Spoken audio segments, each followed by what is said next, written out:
Pandora's Box.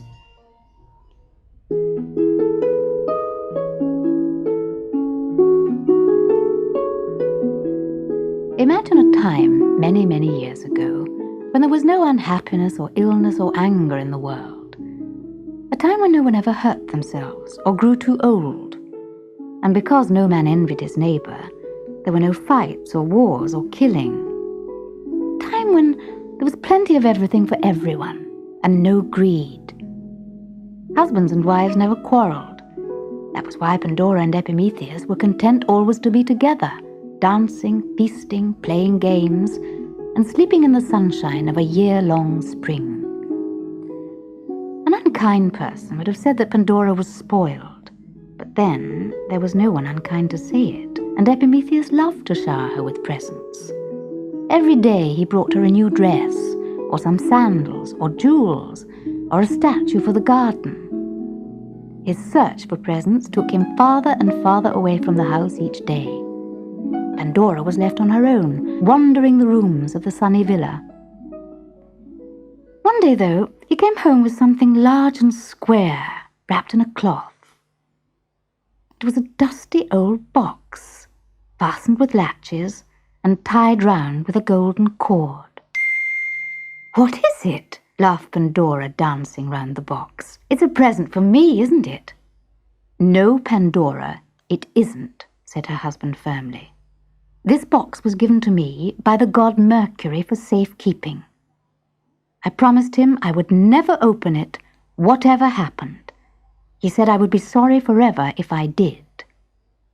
"Oh, please, let me have a look. Just a little look." "No, Pandora, it is not our box. We must respect Mercury's wishes. Now leave it alone."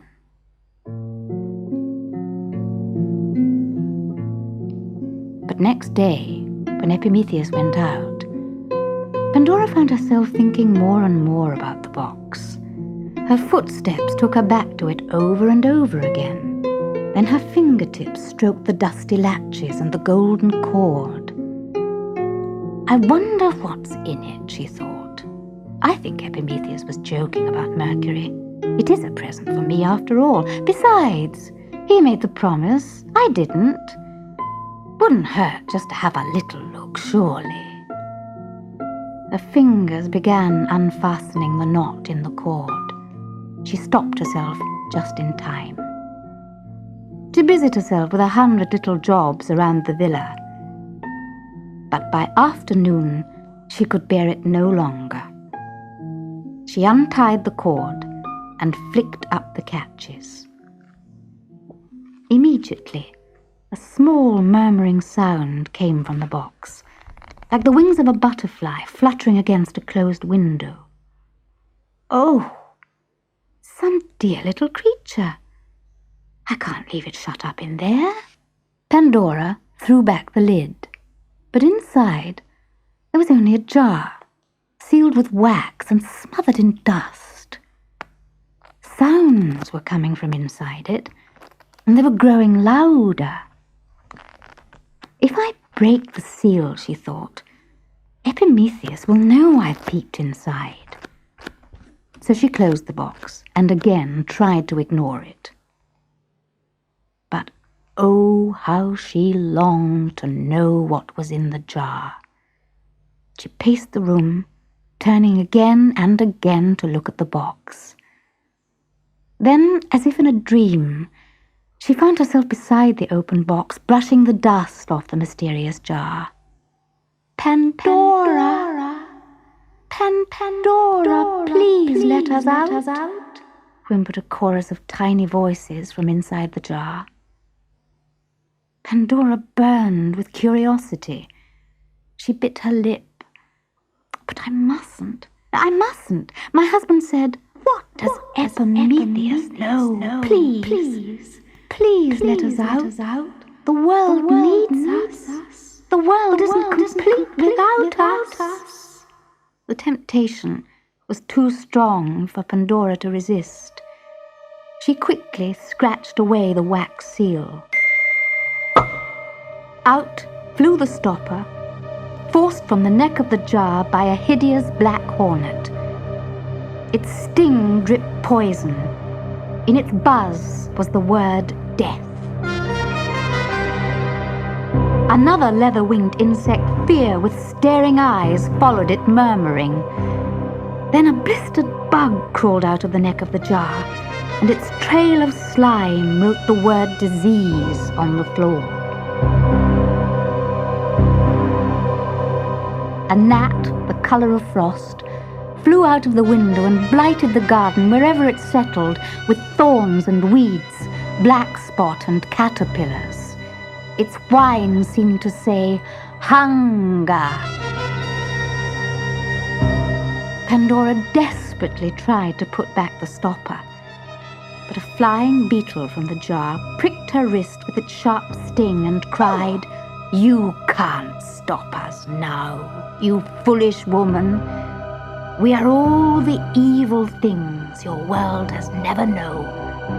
A present from the gods who envy you your happiness. I am old age."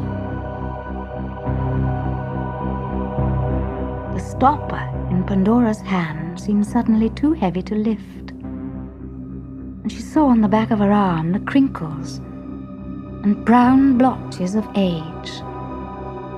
In the bronze mirror she saw a wrinkled face and hair powdered with grey. The cold blast of winter escaped from the jar and spat on her until she was shivering with cold. With one last great effort, Pandora forced back the stopper and slammed the lid of the box. But not until worry, anger, and jealousy had swarmed past her. Stinging and biting, they flew out of the door, down the path, and settled on the head of Epimetheus as he came home. He dragged his wife to her feet and slapped her furiously. "You wicked, disobedient, stupid, selfish woman," he raged. "I told you not to open the box. Why can't you ever do as you're told?" And Pandora, who had never known or even imagined such unkindness, felt tears well up in her eyes for the very first time. Unhappiness, too, had escaped.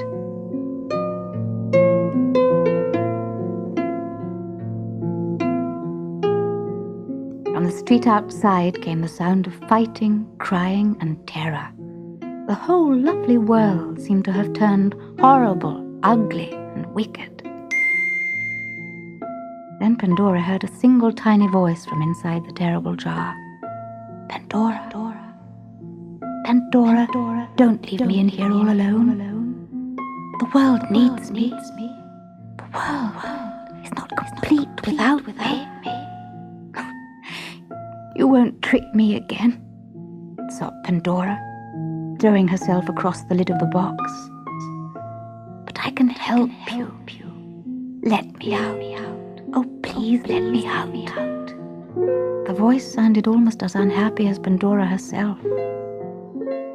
At last she begged Epimetheus to stand farther away, threw open the lid of the box, and once again took the stopper out of the jar. Out flew a fragile wisp of white, like the smallest of moths. The very sight of it cheered Pandora a little. Then it settled on her face, and her heart seemed to lift. "And what pretty sort of wickedness are you?" she asked. "I am Hope," purred the small winged creature, and away it blew to do battle with all the hideous evils. It brought the promise of spring to the wintry garden and dried many of the world's tears. In going, it brushed against the cheek of Epimetheus. On her knees, Pandora asked him through her tears, "Will the world ever forgive me?" Her husband looked at her for a long time and then gave the smallest of smiles. "I hope so," he said softly. "I hope so."